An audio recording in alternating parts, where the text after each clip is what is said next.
Right now, across the United Kingdom, nearly 300,000 landlords are actively trying to sell their rental properties. Not next year. Not when the market improves. Right now. And here's what makes this particularly alarming. According to data from Propertymark, for every rental property that comes onto the market, there are 20 people trying to secure it. 20. That's not a housing shortage. That's a crisis playing out in real time, and it's reshaping the entire rental market in ways that most people haven't fully grasped yet. The numbers tell a story that goes beyond simple supply and demand. In 2024 alone, the average rent for a two-bedroom property in England increased by 8.7%. That figure comes from the Office for National Statistics, and it represents the steepest annual increase in over a decade. But percentages don't quite capture what's happening on the ground. In practical terms, a tenant who was paying £900 per month in 2023 is now facing a bill closer to £978. That's an extra £78 every single month, which works out to £936 per year. For someone earning the median UK salary of around £33,000, that additional rent represents nearly 3% of their gross annual income.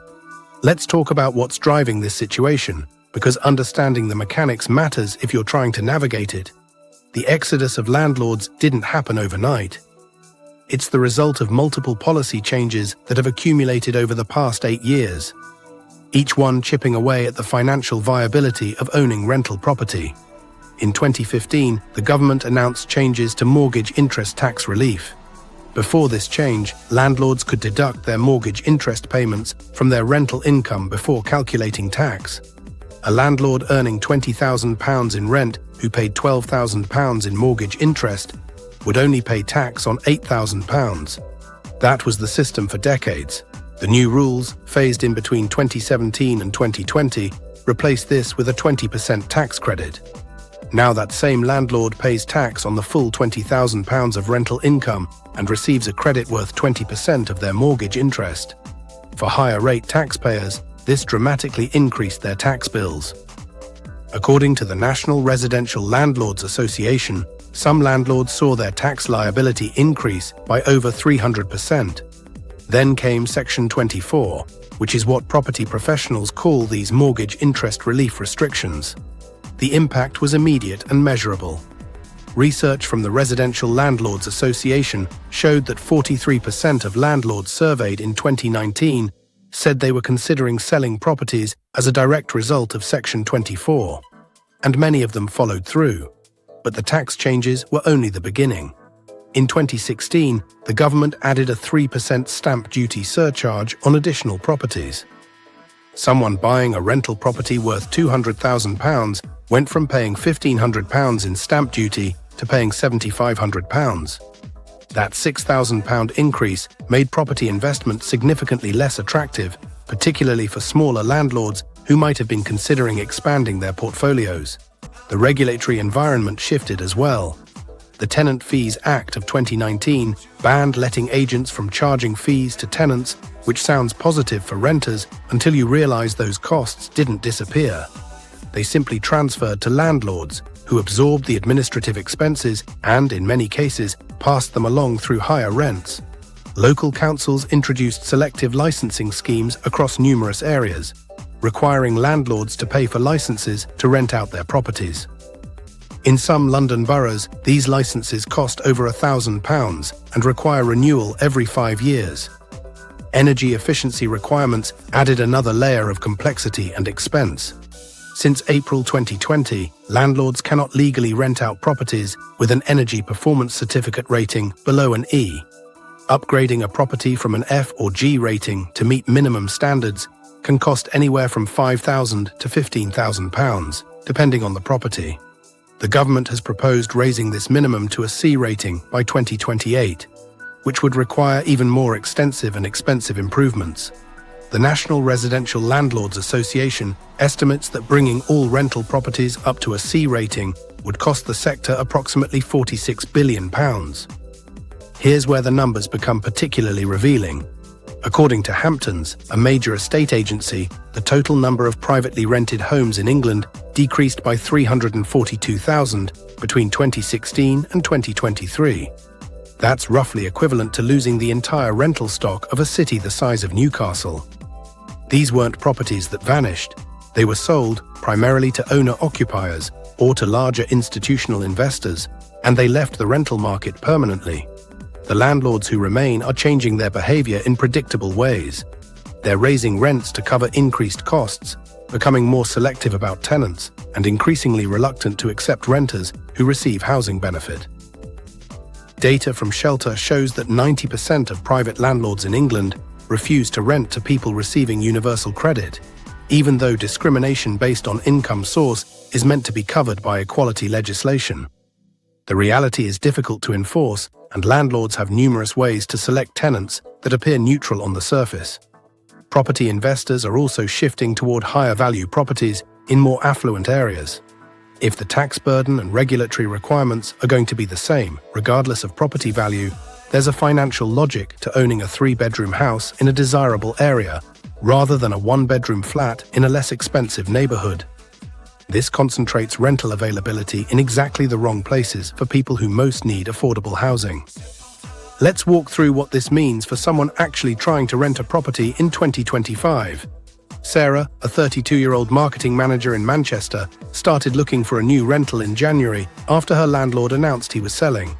Her previous rent was £850 per month for a 1-bedroom flat. After viewing properties for 6 weeks, she found that comparable flats were now listed at £950 to £1,000 per month. That's a 12 to 18% increase, substantially higher than inflation or wage growth.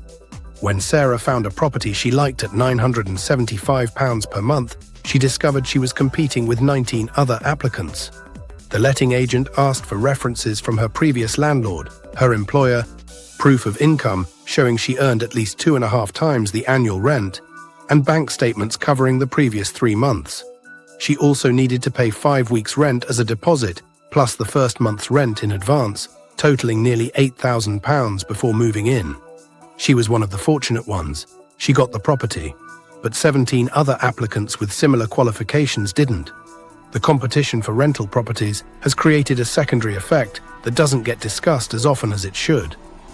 People are staying in unsuitable properties longer because moving has become so difficult and expensive. A family that might have moved to a larger home when they had a second child remains in a 2-bedroom flat because finding anything bigger is prohibitively challenging. Someone who gets a new job in a different city struggles to relocate because securing a rental from a distance is nearly impossible in a competitive market. This reduces labor mobility and keeps people in living situations that don't meet their needs. The situation in London demonstrates these dynamics in their most extreme form. According to Hamptons, the average rent for a property in London reached £2,150 per month in 2024. That's £25,800 per year, which is 77% of the median London salary of £33,500 before tax. After income tax and national insurance, someone earning that median salary takes home approximately £26,000. Spending £25,800 on rent would leave them with just £200 for the entire year to cover food, transport, utilities, council tax, and everything else. It's arithmetically impossible. What actually happens is that people in London either earn substantially more than the median, live in house shares well into their 30s and 40s, or receive financial support from family. The Joseph Rowntree Foundation found that 38% of private renters in London receive some form of financial help from parents or relatives to afford their housing costs. This isn't young people getting a bit of help with a deposit. This is working adults in their 30s and 40s who cannot afford market rents on their salaries alone. The regional variations are significant and worth understanding. In the Northeast, average rents increased by 6.2% in 2024 to reach £730 per month. That's still a substantial increase, but it's occurring from a much lower base than London or the Southeast. A 2-bedroom house in Sunderland might rent for £650 per month, while a similar property in Reading could be £1,400. The percentage increases are similar, but the absolute pound amounts create very different living circumstances. Scotland has taken a different regulatory approach, which provides an interesting comparison. The Scottish Government implemented rent controls in 2022, capping increases at 3% in designated pressure zones. Initial data from Scotland suggests this slowed rent growth in the short term, but it also appears to have accelerated landlord exits from the market. The Scottish Association of Landlords reported that 27% of their members sold properties in 2023, compared to 18% in England. This illustrates the fundamental tension in rental policy. Measures that protect current tenants can reduce overall supply, making it harder for new renters to find homes.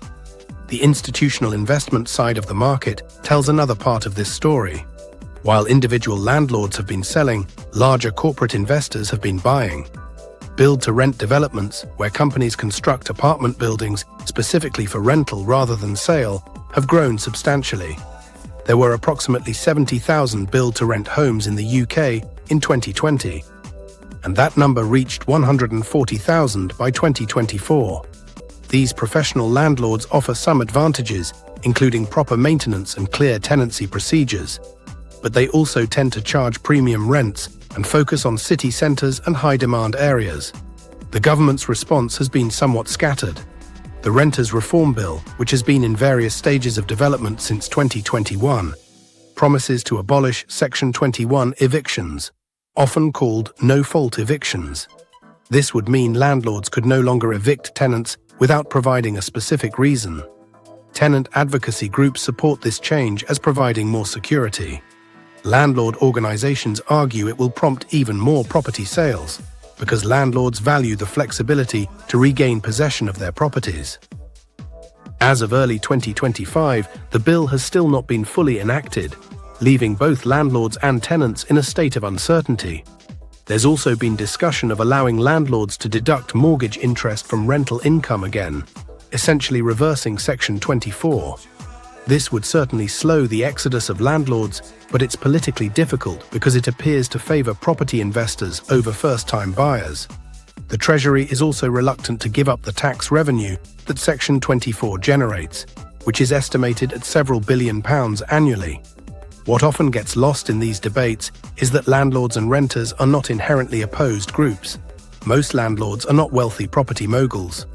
According to government data, 57% of landlords own just one rental property, and 43% of landlords are aged 55 or older.